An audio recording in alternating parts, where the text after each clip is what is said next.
जय माता दी। श्री दुर्गाय नमः। अथ देव्या कवचम। ओम चंडिका देवी को नमस्कार है। मार्कंडेय जी ने कहा, पितामह, जो इस संसार में परम गोपनीय तथा मनुष्यों की सब प्रकार से रक्षा करने वाला है और जो अब तक आपने दूसरे किसी के सामने प्रकट नहीं किया हो, ऐसा कोई साधन मुझे बताइए। ब्रह्मा जी बोले, ब्राह्मण, ऐसा साधन तो एक देवी का कवच ही है, जो गोपनीय से भी परम गोपनीय, पवित्र तथा संपूर्ण प्राणियों का उपकार करने वाला है। महामुने, उसे श्रवण करो। देवी की 9 मूर्तियां हैं, जिन्हें नव दुर्गा कहते हैं। उनसे पृथक पृथक नाम बतलाए जाते हैं।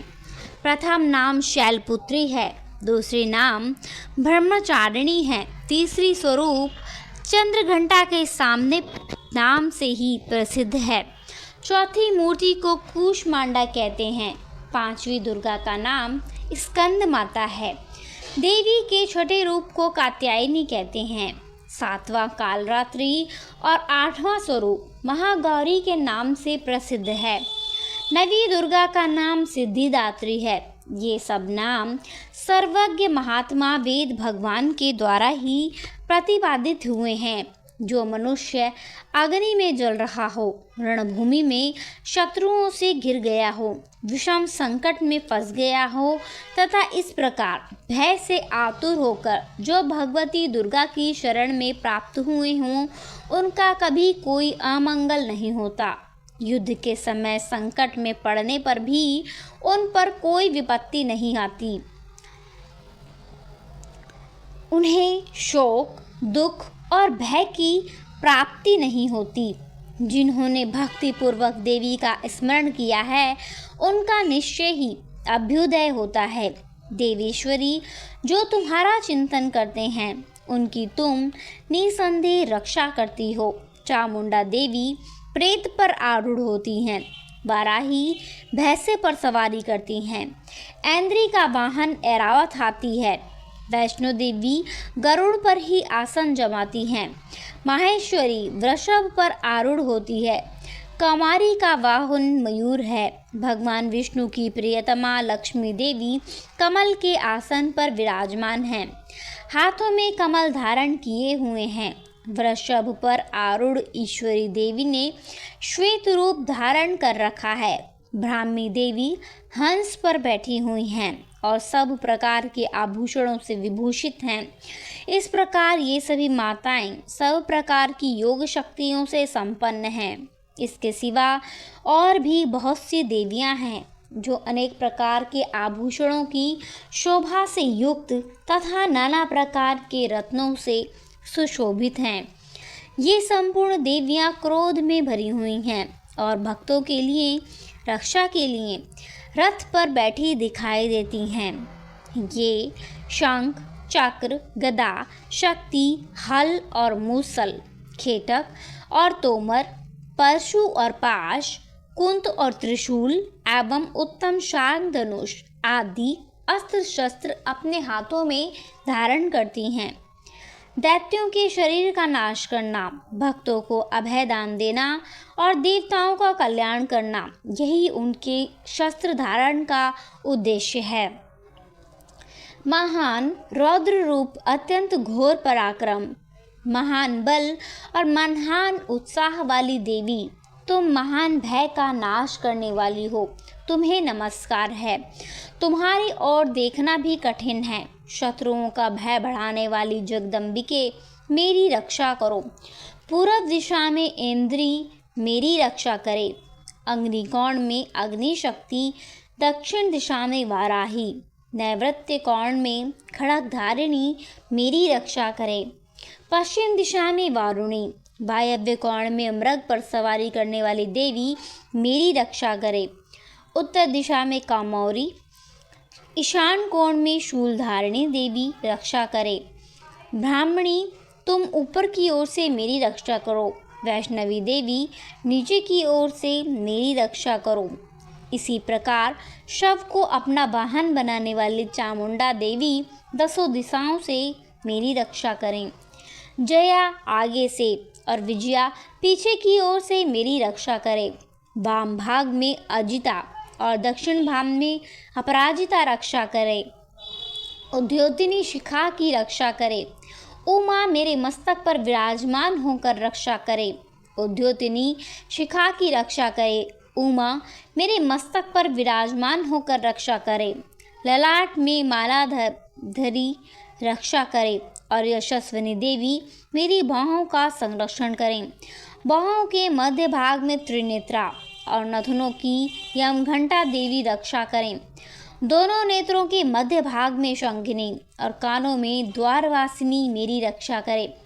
कालिका देवी कपोलों की तथा भगवती शांकरी कानों के मूल भाग की रक्षा करे। नासिका में सुगंधा और ऊपर के होठ में चर्चिका देवी रक्षा करे।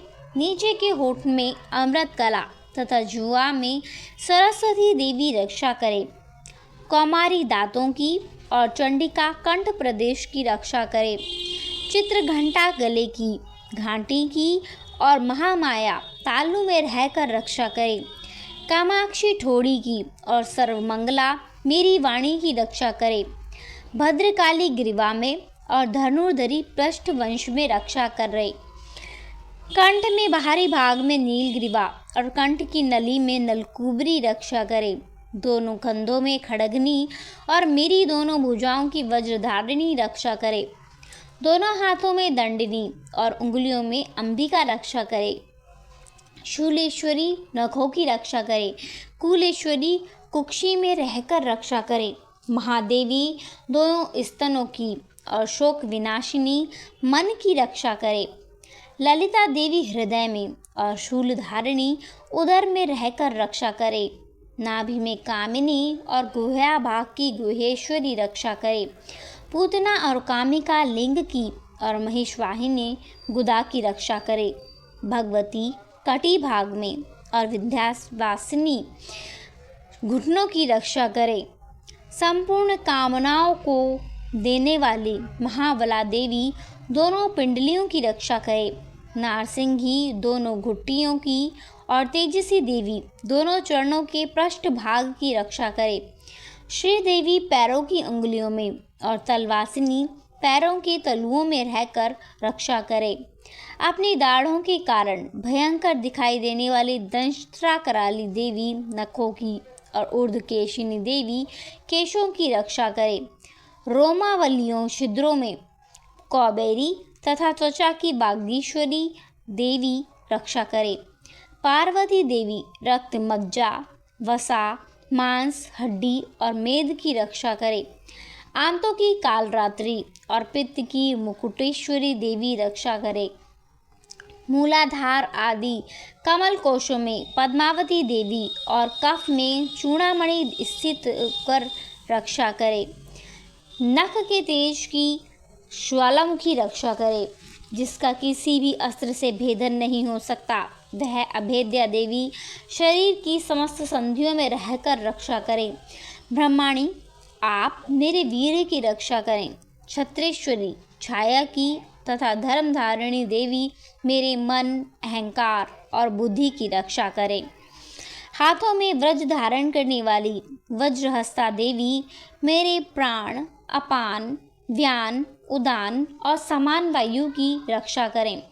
कल्याण से शोभित आने वाली भगवती कल्याण शोभना मेरे प्राण की रक्षा करें।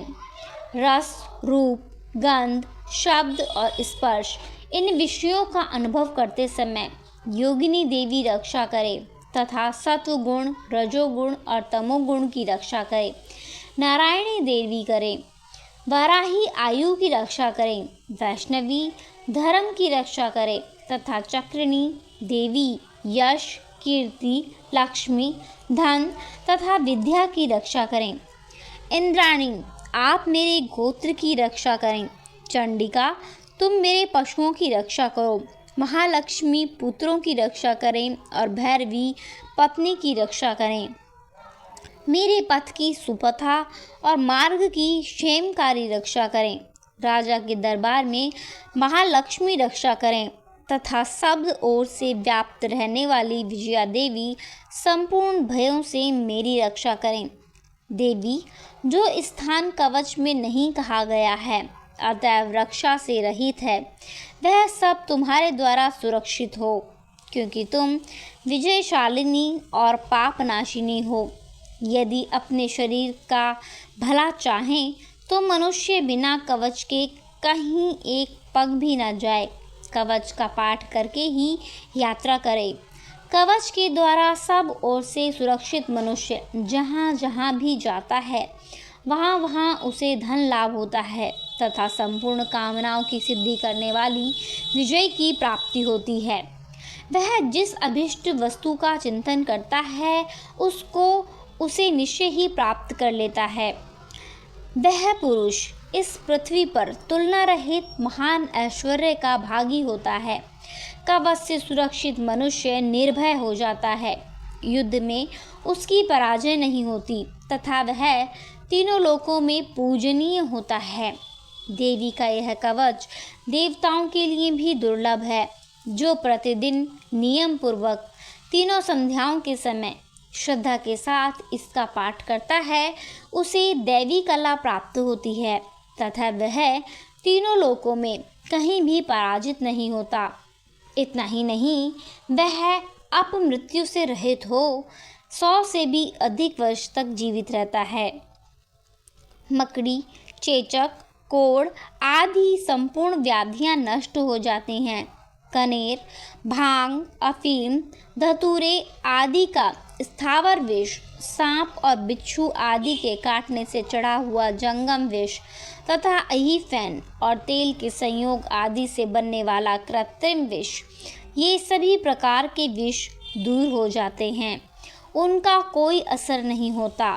इस पृथ्वी पर मारण, मोहन आदि जितने अभिचारिक प्रयोग होते हैं तथा इस प्रकार के जितने मंत्र यंत्र होते हैं वे सब इस कवच को हृदय में धारण कर लेने पर उस मनुष्य को देखते ही देखते नष्ट हो जाते हैं। यही नहीं, पृथ्वी पर विचरने वाले ग्राम देवता, आकाशचारी देव विशेष, जल के संबंध से प्रकट होने वाले गण, उपदेश मात्र से सिद्ध होने वाले निम्न कोटि के देवता, अपने जन्म के साथ प्रकट होने वाले देवता, कुल देवता, माला, डाकिनी, शाकिनी, अंतरिक्ष में विचरने वाली अत्यंत बलवती भयानक डाकिनियाँ, ग्रह, भूत, पिशाच, यक्ष, गंधर्व, राक्षस, ब्रह्म राक्षस, बेताल, कूष्मांड और भैरव आदि अनिष्ट कारक देवता भी हृदय में कवच धारण किए रहने पर उस मनुष्य को देखते ही भाग जाते हैं। कवचधारी पुरुष को राजा से सम्मान वृद्धि प्राप्त होती है। यह कवच मनुष्य के तेज की वृद्धि करने वाला और उत्तम है। इस कवच का पाठ करने वाला पुरुष अपनी कीर्ति से विभूषित भूतल पर अपने सुयश के साथ साथ वृद्धि को प्राप्त होता है। जो पहले कवच का पाठ करके उसके बाद सप्तशती चंडी का पाठ करता है, जब तक कि वन, पर्वत और कानों सहित पृथ्वी पर टिकी रहती है, तब तक यहाँ पुत्र, पौत्र आदि संतान परंपरा बनी रहती है। फिर देह का अंत होने पर वह पुरुष भगवती महामाया के प्रसाद से नित्य परम पद को प्राप्त होता है, जो देवताओं के लिए भी दुर्लभ है। वह सुंदर दिव्य रूप धारण करता है और कल्याणमय शिव के साथ आनंद का भागी होता है। ओम दुर्गाय नमः इति देव्याः कवचम संपूर्णम। जय माता दी। धन्यवाद। जय माता दी। श्री दुर्गाय नमः। अथ अर्गलासुरोतम।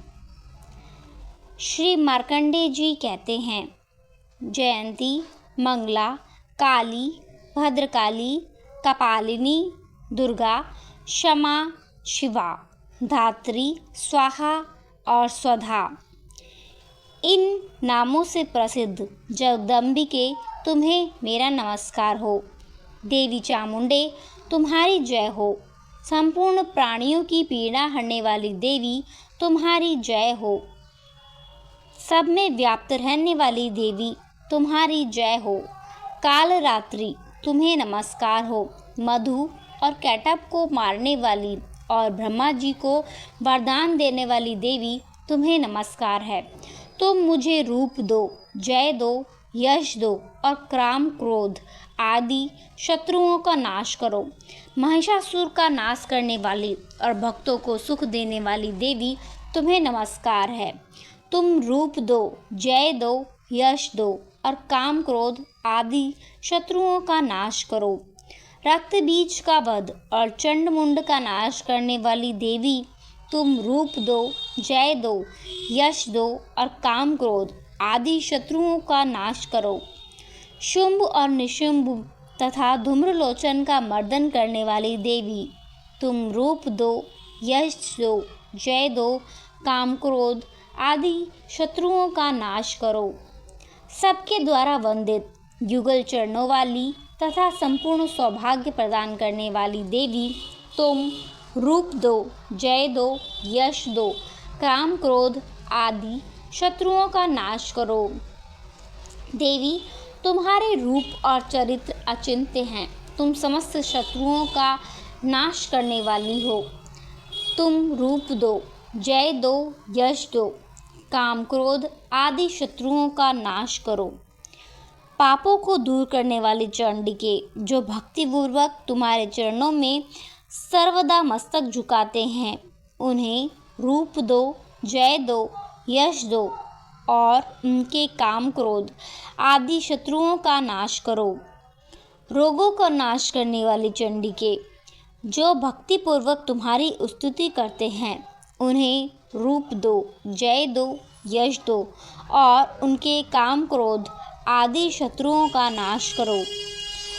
चंडिके इस संसार में भक्तिपूर्वक तुम्हारी पूजा करते हैं, उन्हें रूप दो, जय दो, यश दो और उनके काम क्रोध आदि शत्रुओं का नाश करो।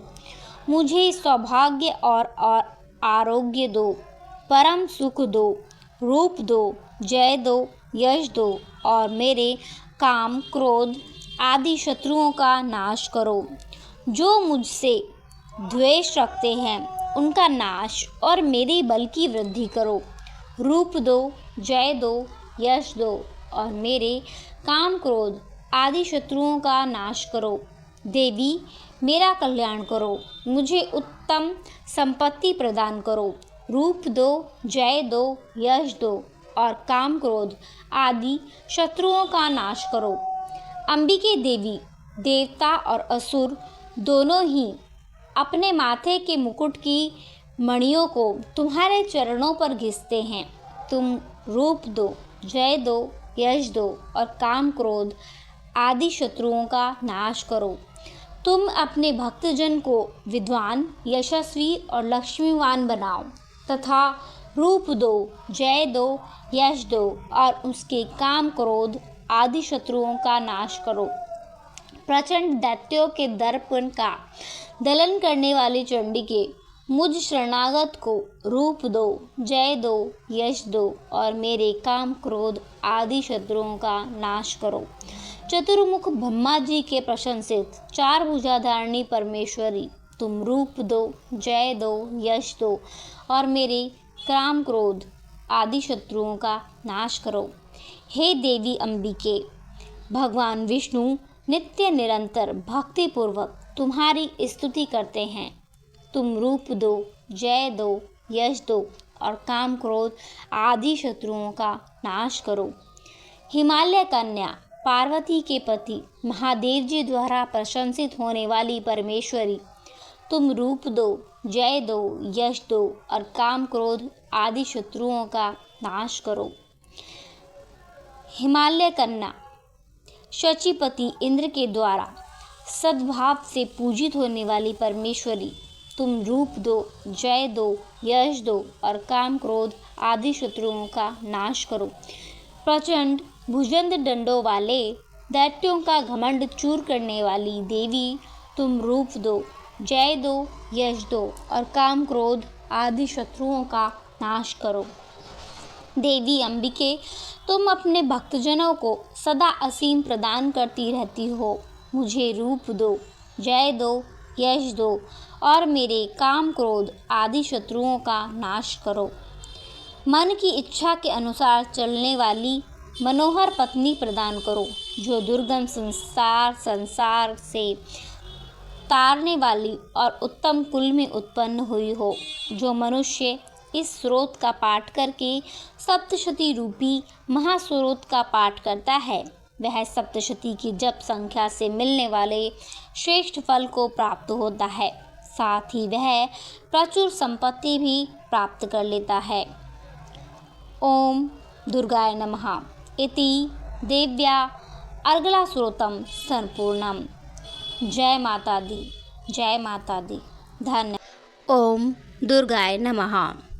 अथ कीलकम। मार्कंडेय जी कहते हैं, विशुद्ध ज्ञान ही जिनका शरीर है, तीनों वेद ही जिनके 3 दिव्य नेत्र हैं, जो कल्याण प्राप्ति के हेतु हैं और अपने मस्तक पर अर्धचंद्र का मुकुट धारण करते हैं, उन भगवान शिव को नमस्कार है। मंत्रों का जो अभिकीलक है, अर्थात मंत्रों की सिद्धि में विघ्न उपस्थित करने वाले शाप रूपी कीलक का जो निवारण करने वाला है, उस सप्तशती स्रोत को संपूर्ण रूप से जानना चाहिए। यद्यपि सप्तशती के अतिरिक्त अन्य मंत्रों के जप में भी जो निरंतर लगा रहता है, वह कल्याण का भाग ही होता है। उसके भी उच्चाटन आदि कर्म सिद्ध होते हैं तथा उसे भी समस्त दुर्लभ वस्तुओं की प्राप्ति हो जाती है। तथापि जो अन्य मंत्रों का जप न करके केवल इस सप्तशती नामक स्रोत से ही देवी की स्तुति करते हैं, उन्हें स्तुति मात्र से ही सच्चिदानंद स्वरूपिणी देवी सिद्ध हो जाती हैं। उन्हें अपने कार्य की सिद्धि के लिए मंत्र, औषधि तथा अन्य किसी साधन के उपयोग की आवश्यकता नहीं रहती। बिना जप के ही उनके उच्चाटन आदि समस्त अभिचारिक कर्म सिद्ध हो जाते हैं। इतना ही नहीं, उनकी संपूर्ण अभिष्ट वस्तुएं भी सिद्ध होती हैं। लोगों के मन में यह शंका थी कि जब केवल सप्तशती की उपासना से अथवा सप्तशती को छोड़कर अन्य मंत्रों की उपासना से भी समान रूप से सब कार्य सिद्ध होते हैं, तब इनमें श्रेष्ठ कौन सा साधन है। लोगों की इस शंका को सामने रखकर भगवान शंकर ने अपने पास आए हुए जिज्ञासुओं को समझाया कि यह सप्तशती नामक संपूर्ण स्रोत ही सर्वश्रेष्ठ एवं कल्याणमय है। तदनंतर भगवती चंडिका के सप्तशती नामक स्रोत को महादेव जी ने गुप्त कर दिया। सप्तशती के पाठ से जो पुण्य प्राप्त होता है, उसकी कभी समाप्ति नहीं होती, किंतु अन्य मंत्रों के जप जन्य से पुण्य की समाप्ति हो जाती है। अतः भगवान शिव ने अन्य मंत्रों की अपेक्षा जो सप्तशती की श्रेष्ठता का निर्णय किया, उसे यथार्थ ही जानना चाहिए। अन्य मंत्रों का जप करने वाला पुरुष भी यदि सप्तशती के स्रोत और उसका जप का अनुष्ठान कर ले, तो वह भी पूर्ण रूप से ही कल्याण का भागी होता है। इसमें तनिक भी संदेह नहीं है। जो साधक कृष्ण पक्ष की चतुर्दशी अथवा अष्टमी को एकाग्रचित्त होकर भगवती की सेवा में अपना सर्वस्व अर्पित कर देता है और फिर उसे प्रसाद रूप से ग्रहण कर देता है, उसी पर भगवती प्रसन्न होती है, अन्यथा उसकी प्रसन्नता प्राप्त नहीं होती। इस प्रकार सिद्धि के प्रतिबंधक रूप कील के द्वारा महादेव जी ने इस स्रोत को कीलित कर रखा है। जो पूर्वोक्त रीति से निष्कीलन करके इस सप्तशती स्रोत का प्रतिदिन स्पष्ट उच्चारण पूर्वक पाठ करता है, वह मनुष्य सिद्ध हो जाता है। वह देवी का पार्षद होता है और वही गंधर्व भी होता है। सर्वत्र विचरते रहने पर भी इस संसार में उसे कहीं भी भय नहीं होता। वह अपमृत्यु के वश में नहीं पड़ता तथा देह त्यागने के अनंतर मोक्ष प्राप्त कर लेता है। अतः कीलन को जानकर उसका परिहार करके ही सप्तशती का पाठ आरंभ करें। जो ऐसा नहीं करता, उसका नाश हो जाता है। इसलिए कीलक और निष्कीलन का ज्ञान प्राप्त करने पर ही यह स्रोत निर्देश होता है और विद्वान पुरुष इस निर्दोष स्रोत का ही पाठ आरंभ करते हैं। स्त्रियों में जो कुछ भी सौभाग्य आदि दृष्टिगोचर होता है वह सब देवी के ही प्रसाद का फल है। अतः इस कल्याणमय स्रोत का सदा जप करना चाहिए। इस स्रोत का मंद स्वर से पाठ करने पर स्वल्प फल की प्राप्ति होती है और उच्च स्वर से पाठ करने पर पूर्ण फल की सिद्धि होती है। अतः उच्च स्तर से ही इसका पाठ आरंभ करना चाहिए। जिनके प्रसाद से ऐश्वर्य, सौभाग्य, आरोग्य, संपत्ति, शत्रुनाश और परम मोक्ष की सिद्धि होती है, उन कल्याणमयी जगदम्बा की स्तुति मनुष्य क्यों नहीं करते। इति देव्याः कीलक स्रोतम संपूर्णम। ओम दुर्गाय नमः। ओम दुर्गाय नमः। ओम दुर्गाय नमः।